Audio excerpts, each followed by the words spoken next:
We're gonna talk to some people, gonna have a lot of fun. We're gonna talk to some people, gonna learn a lot of stuff. We're gonna talk to some people, gonna have a lot of fun. We're gonna talk to some people, gonna learn a lot of stuff. Cause Kristin knows blank.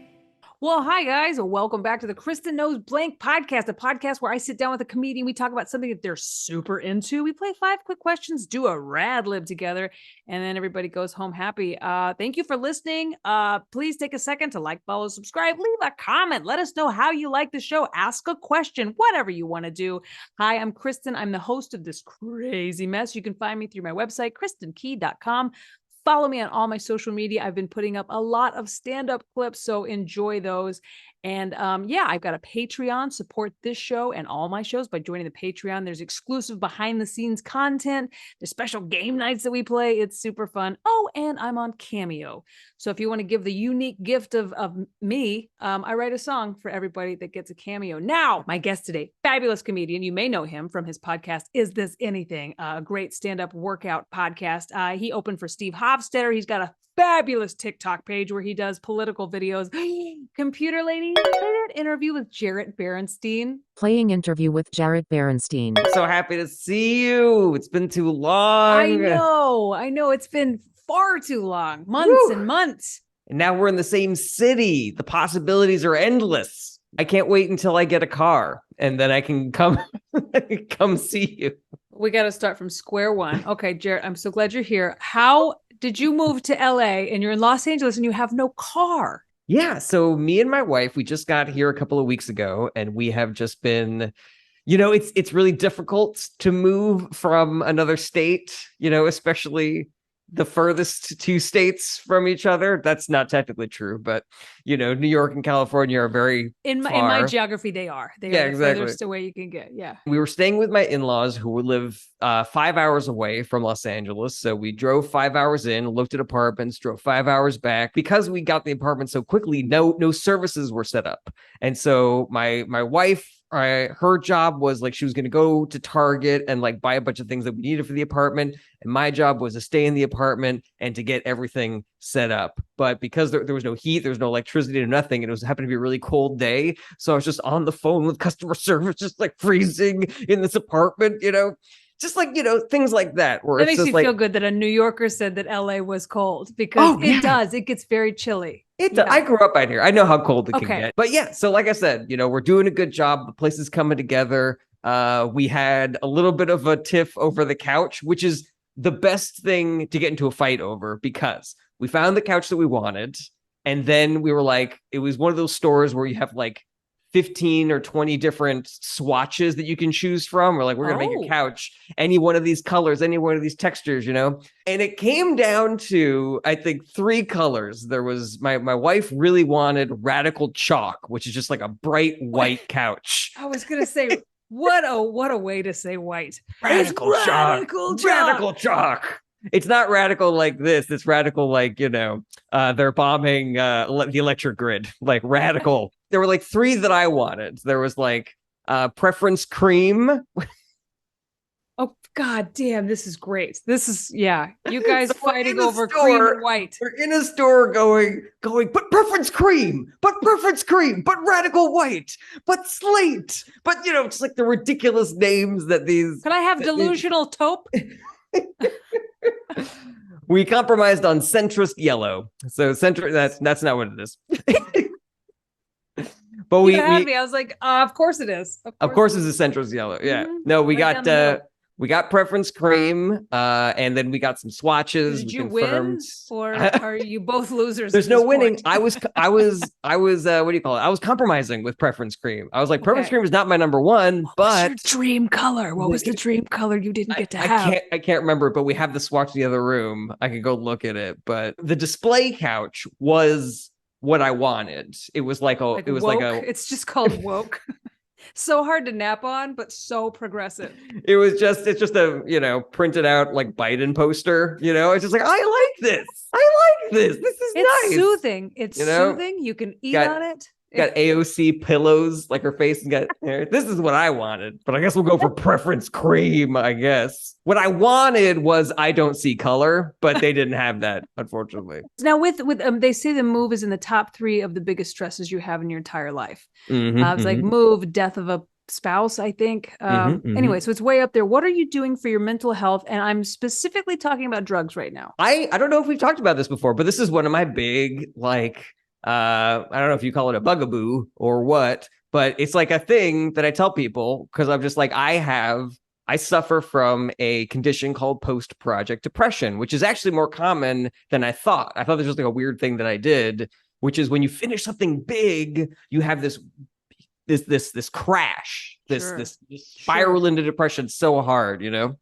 I'm on antidepressants. I've been on them for a while. I love them. They really turn my life around, but I still get this post-project depression like really, really hard. And so I started thinking about mitigating techniques because I'm like, all right, well, what can I do?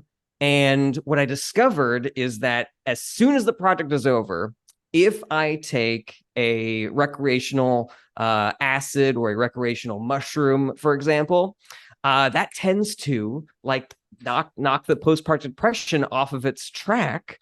And I'm able to recover from those projects a lot faster. And so when we had this big move going, I was like, all right, my wife, I love you. I'm here for you. We're doing all this stuff to get the apartment ready, but we got to give me a day. We got to give me one day where I can do mushrooms so I can make sure that I coast through this whole process. And wonderful thing that you know about yourself and to be able to like take, I'm going to say drugs or self-care. I can't because I have a different type of, you know, my come downs are different than yours, but I really admire the fact that you found what works for you and you're able to use it effectively. Yeah, I mean, it took a long time, you know, and it was actually kind of an accident. It took a lot of drugs to get to the right drugs. Honestly, though, I will say it. I'm a real big proponent for where I am in my life. I regret nothing. I regret none of the drugs or alcohol that I put in my body because at the time I used them, they were necessary. I don't use them anymore because they don't work for me anymore. Yeah, interesting. I find this interesting that everyone's brain chemistry is so different. Like I have this wonderful reaction to certain recreational drugs. I've talked to people who are like, I tried mushrooms once. It was the worst thing that ever happened to me, you know? And I'm just like, this stuff is so medicinal for me.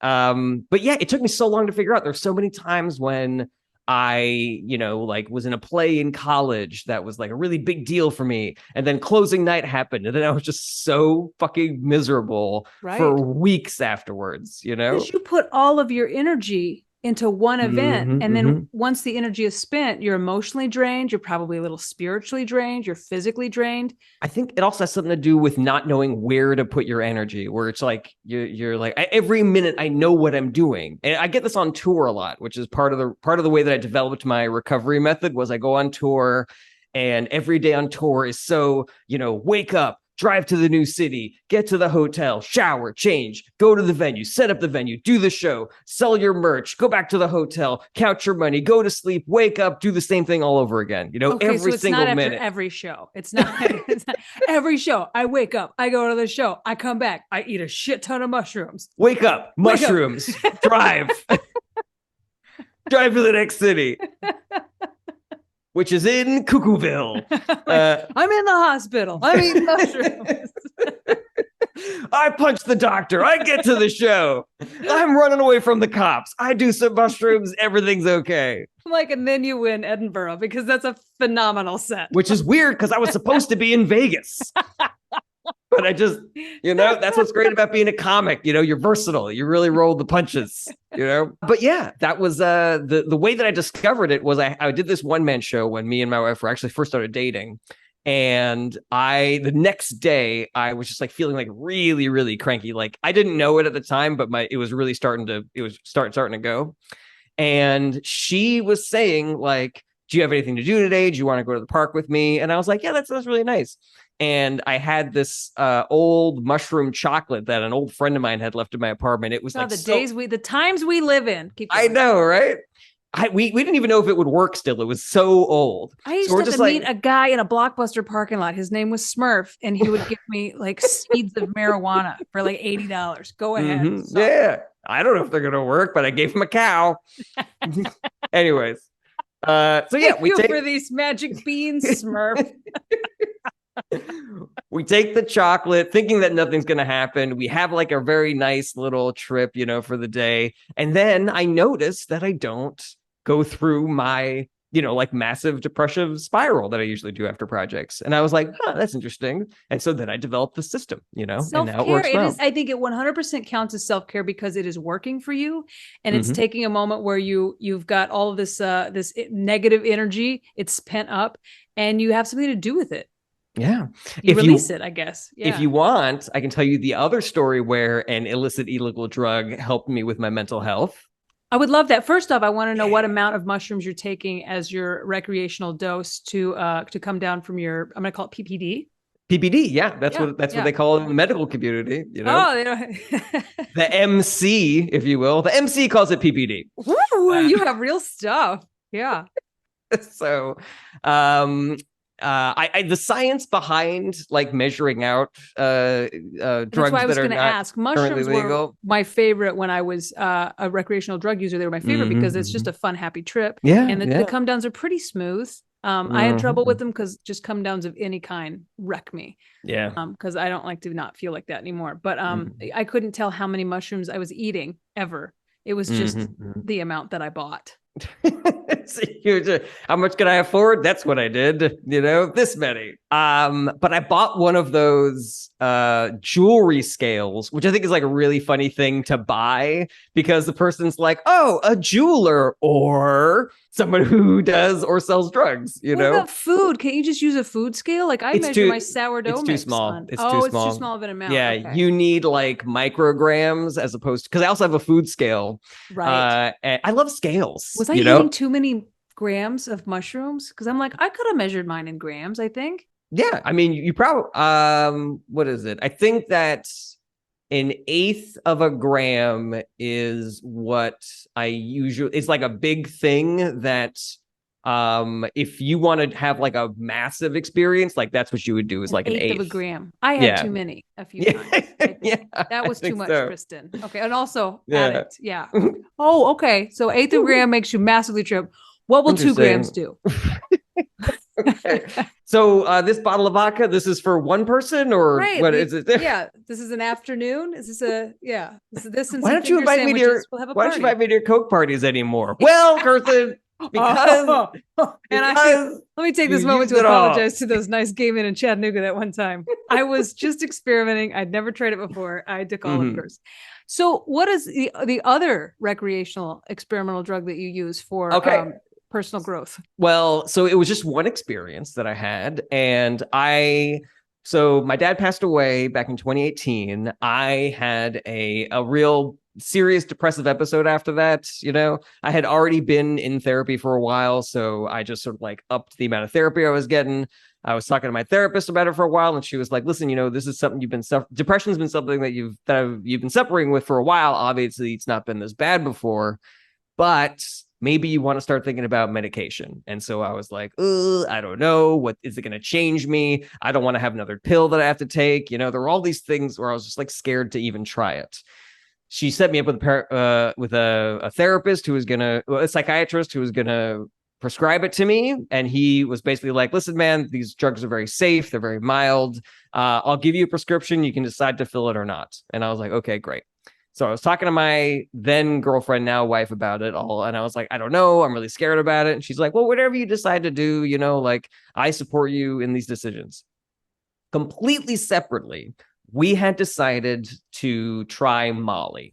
She had done it before. That's my wife, you son of a bitch. No. Do you want to try Molly? You want to try? I'll drive. Did she say yes? Okay, then it's fine. It's fine. Maybe just a little. I'm. Really I don't want to get She's a small dose. I don't want to get too high. So I've never done it before. I've never done it before. Depression. Wow. Yeah.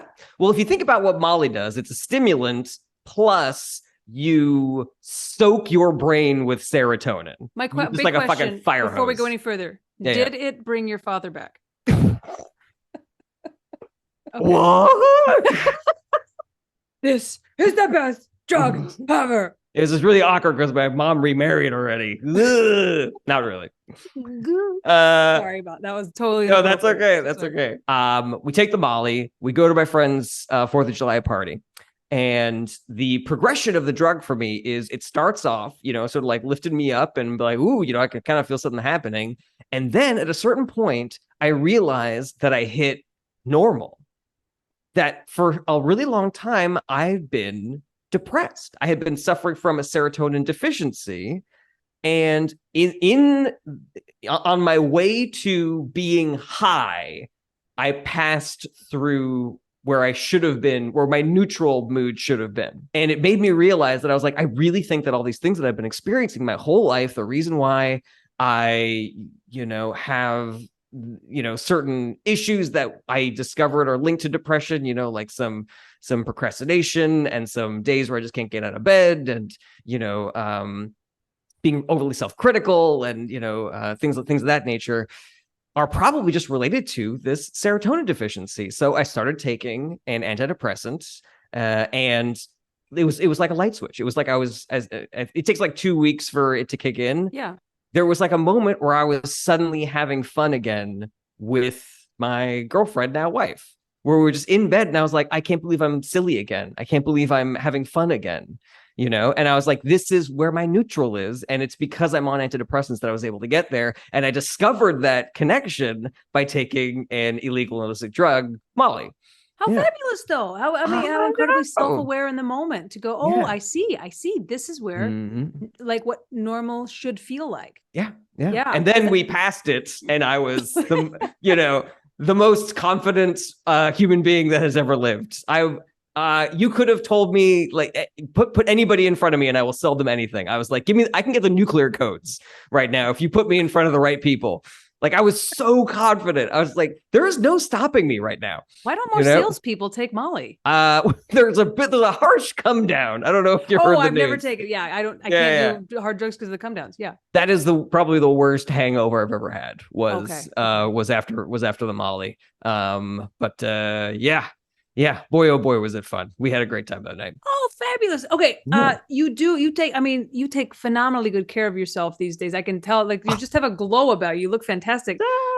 You mentioned it's you. I'm just so excited to see you. It can't be. I literally can't. I know you also are like a massage and spa person. Yes, I am. Your self-care regimen, because this is another thing that I 100% like promote, like therapy, self-care. Try recreational drugs, whatever gets you back to the place where you can be the most functional, best version of yourself. But massages and spas, tell me about like your discovery of this. Oh my God, I can't wait to tell you all about this. So first of all, I went to get a massage like years ago out of nowhere. Just like a friend of mine was like, oh, I found the best Chinese massage place. And I was like, I've never gotten a professional massage before. And he was like, you got to go to my person. They're great. Went, had the best time.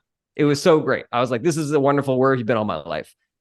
This is before I was on antidepressants, though. And what I discovered was one of the weird things about my body is that if I get a massage, it triggers a depressive episode. I don't know what the science behind it is, what chemicals are getting released when certain muscle knots are being worked out or something. But I remember going out one Saturday night. I was meeting up with a bunch of friends. I was like, ooh, I think I'm going to swing by the spa, get myself a massage first, took a shower. And I was a miserable person with like no energy and no smiles for the entire evening I was hanging out with my friends. So then I took a pause on the massages. Cut to maybe like a year ago, my wife is just kind of very playfully rubbing my shoulders and I am enjoying it way too much. And she's just like, wow, you really like massages. And I'm like, yeah, get in there. Because I'm on antidepressants now, the massages aren't triggering a depressive episode. So I'm like, oh, maybe I'm going to start doing massages again. Maybe when I get back from tour and I'm going to do mushrooms for my PPD, I will go get a massage at the same time. And I did, and that was great. So that's part of the process now too. It's like, I know that they make me feel good. And so if I'm ever feeling stressed out, I'll grab a I'll grab a little rub. I like places that are like the legit ones where it's like really old women who have really, really strong hands. Yeah. Or I like the really high end ones where like everything's very pretty and there's like saunas and there's great smells, you know. And you know, those massages, you know, they're about feeling good, but it's not like, you know, they're getting in your back and working out. Legit ones, if they ever go for your abdomen, they can massage like your descending colon somehow. And if because I used to date a masseuse and she would talk to me about the different ones that they can get really deep on you. Oh my and God. if you go with it or tell them I'm okay with pain. So I had this guy a couple times ago, he would get into my abdomen in places that I think there are some organs. They eventually, I think he got deported though. Cause I was like, where's Tony? And they're like, Tony's on vacation, but then he was on vacation forever. So I see. Anyway, yeah, they can get pretty intense. But how do you interact with people when you're on mushrooms on your way to them? Because I can imagine like once you're on the table, great trip. But on the way in, like I always talk a little too much on drugs. So well, I think that this is you something wear a that sign around your neck like I'm on mushrooms. just take my credit card and give me the rub me. You know those little cards that deaf people will give you on the subway, like "Hello, I am deaf. Please, anything." Just like, "Hello, I'm on mushrooms. Please be nice to me." No, I've always had a pretty good amount of drug confidence, you know. I only started doing drugs later in life. I was pretty, you know, what do you call it? Vanilla I was just a drinker for a long time. And when I started dating my current wife, she was like, "Oh, if there's anything you ever want to like experiment with, like, you know, let me know."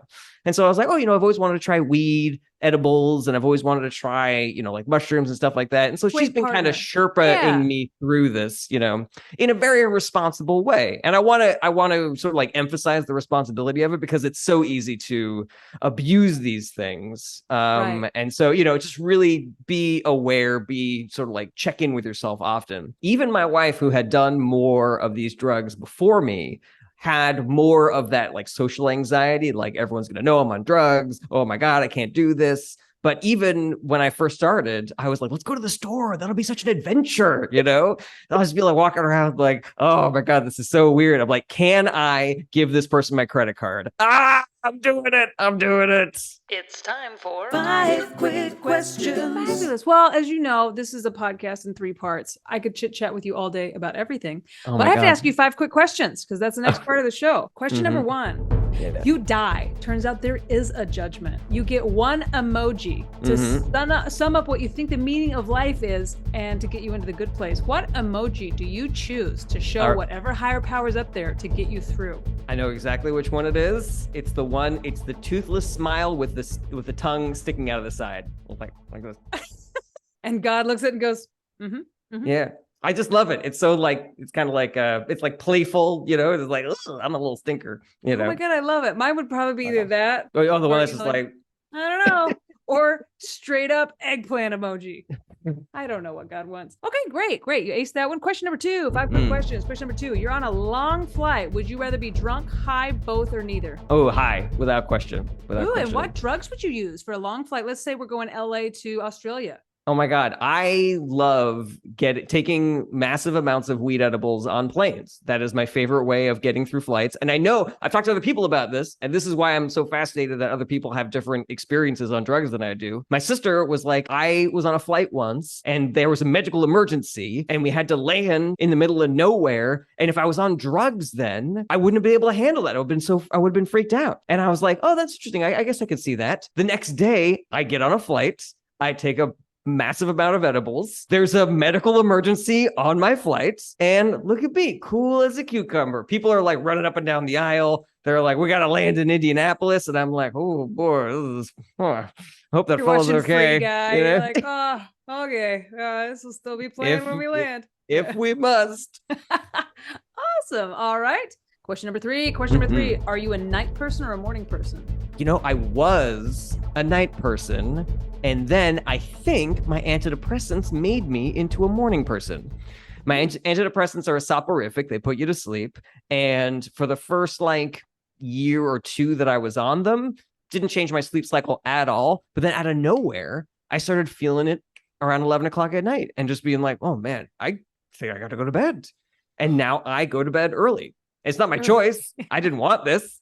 It's also kind of karmic punishment because some of my wife's friends are our age, but they go to bed super early for like no reason except for being lame. And I just remember telling her, I was like, that's the lamest fucking shit I ever heard. If you don't have a baby and you're going to bed before midnight, are you kidding me? Ugh. Why don't you just move to the suburbs, you fucking dork? And that now I'm going to bed at 10. Yeah, yeah. Sure do. I try to push this like every night. I get earlier and earlier. She's like, babe, it's 8. I'm like, we could watch TV. I could be asleep by 9:30. Yeah, my wife was always like, are you sure you want to start a movie right now? Are you sure? And I'm like, oh, I do. I'll be able to make it. I promise. Love your wife. Oh, no. Yeah, like that. Last night, she was like, so I guess we're not having movie night. I was like, at 9? We are. What are we, like ravers? Mm-hmm. No, I'm the opposite. She's like, you're not going to be able to stay awake. And I'm like, I'll be able to stay awake. I'll be able to stay awake. I'm not going to. And then she watches it by herself. I love her. She's the best. I want to have her on my podcast. I'm sure she'll be loved. She'd love to come. Question 4. You've decided to commit suicide by eating yourself to death. Okay. That's your method. What food do you choose? Wait. Oh, I'm not. I thought you meant I was eating me. Like I was eating my body. No. You have to eat until you that die. Sounds really because painful. You want to die, but you also want to choose eating as your method of suicide. This was a weird one, but I don't make the questions. I totally do. What food do you choose to kill yourself with? Ooh, that's a really good one because as a weed boy, I developed what they call in the scientific community hyperphagia, aka the munchies. I like to refer to it as hyperphagia because I'm an adult. So during you just hyperphagia, call people that went to bed early lame, but you call the munchies hyperphagia. I'm just pointing out some. It just depends on what side of the street you're walking on. Okay, It's all about perspective. So it's rough because here in LA, I have been eating a lot of my favorite high foods, In-N-Out, California Pizza Kitchen, things like that. And I think I got to go pizza. I think if I was going to eat myself to death, I would want pizza. I think it's like one of my favorite indulgent foods. And I was having some health problems the last couple of years, and pizza was one of the things that I had to really cut down on, and it really broke my heart. And now that I'm eating yourself to death with pizza. Yes, you almost did. I really could have. Yeah. And if you give me enough weed, I probably could eat myself to death. One time I was high. One time I was high and I ate so much that I vomited because I was just like, I can eat this. I know I can. Okay, and kids, my wife we was finally like, found one thing that's wrong with drugs. We finally found that consequence. Yeah. Number 5. Okay, I have to have a kidnapping question or else this isn't 5 quick questions. You've been kidnapped. Your kidnapper is forcing you to play one board game. If you win, you walk free. If you lose, you die. What board game do you play to save your life? Oh boy, something that I'm really good at. A board game that I'm really good at. Oh, so only board games? Or are we talking about card games also? Is that possible? I'll allow that. Yeah. You'll allow Uno. like an Uno or something? Yeah. I don't know if I'm particularly. Deal, last time I played backgammon. Last time I played Uno with my wife's family, I won. I came in second place. But you know what I came in first for was Celebrity.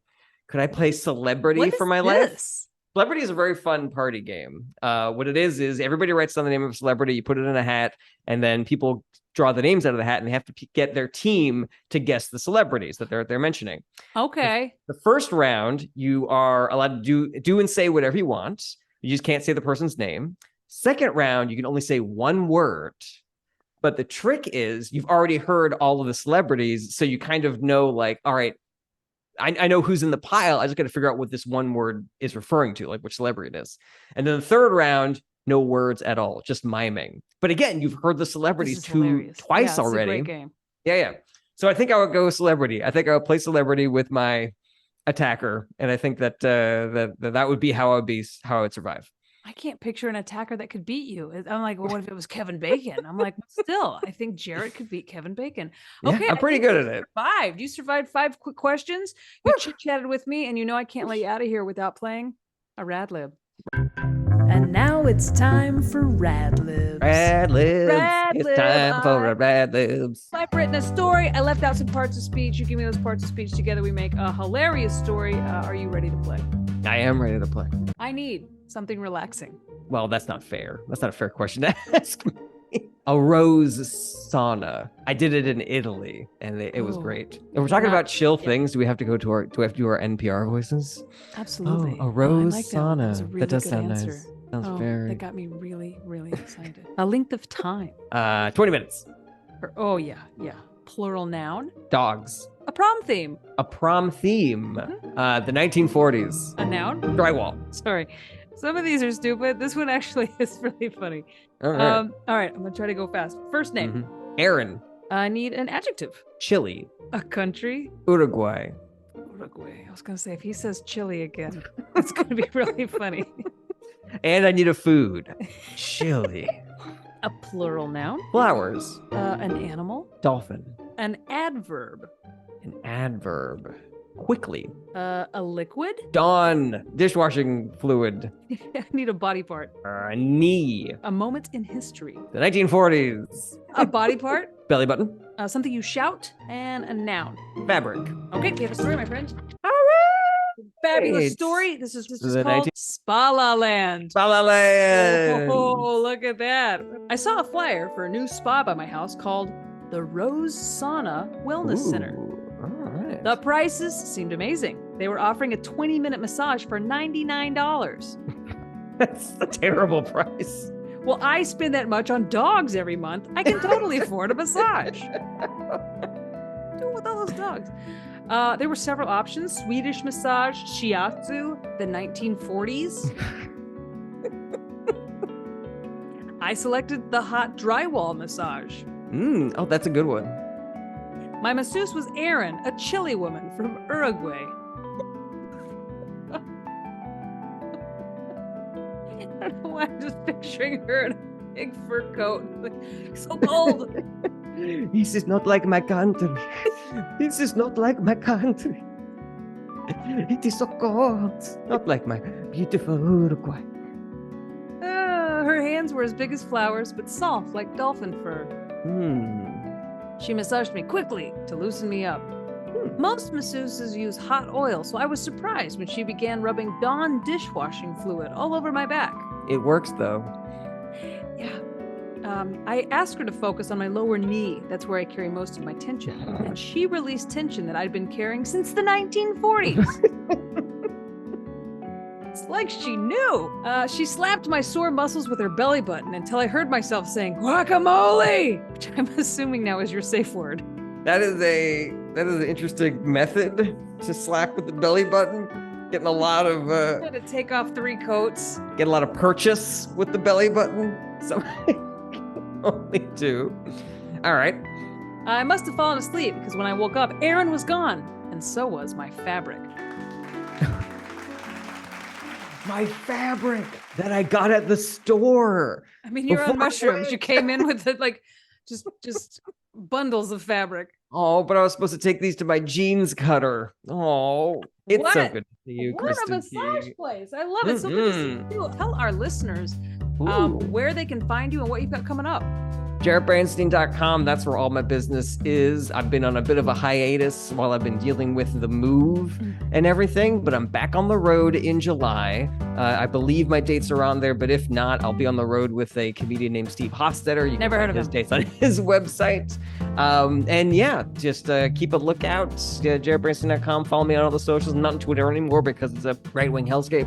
But I still do Tik Tok stuff, and find me. Really just JarretBerenstein.com. That's your great landing location there. Guys, if you look him up, do look at Jerret's TikTok videos, if nothing else, because they are educational. They're also hilarious, and I feel like once you watch one, you scroll through probably 25 before you realize I just wasted my time. Yeah, watch them all, and Good you'll way. get a Biden AOC couch just like me. Because it looks like Biden, it's a little leathery. That It's good so old good to 80s have you weather. on. I love seeing you every time. Thank you so much for doing the show again. I can't wait to see you in person in Los Angeles, in Spala Land. Let's We're go to gonna do Spa. Let's go to a spa. You want to go to a spa? Oh, good. I think Erin, the chili woman from Uruguay, is having a special. I think so too. That interview was amazing. I tried some mushrooms. Oh my god. I'm tripping pretty hard, yo. Oh my god, I think that's the first time Computer Lady has ever done drugs on this show. Good for you, Computer Lady. Thank you, Jerret, for coming on. You're fabulous every time you come on. Guys, thank you so much for listening. Seriously, ask a question, leave a comment, let this podcast know how you feel about it. But thank you so much for listening. Find me online. If you're not already following me on all my social media, go do that. It's super fun. Join the Patreon. Fun stuff happening all the time. Grab a cameo from me. Next time, I'll be bringing you another hilarious comedian. We're going to chit chat. We're going to play 5 quick questions. We're going to do a rad lib, and then we'll all go home better people. So until next time, goodbye. We're gonna talk to some people, gonna have a lot of fun. We're gonna talk to some people, gonna learn a lot of stuff. We're gonna talk to some people, gonna have a lot of fun. We're gonna talk to some people, gonna learn a lot of stuff. 'Cause Kristin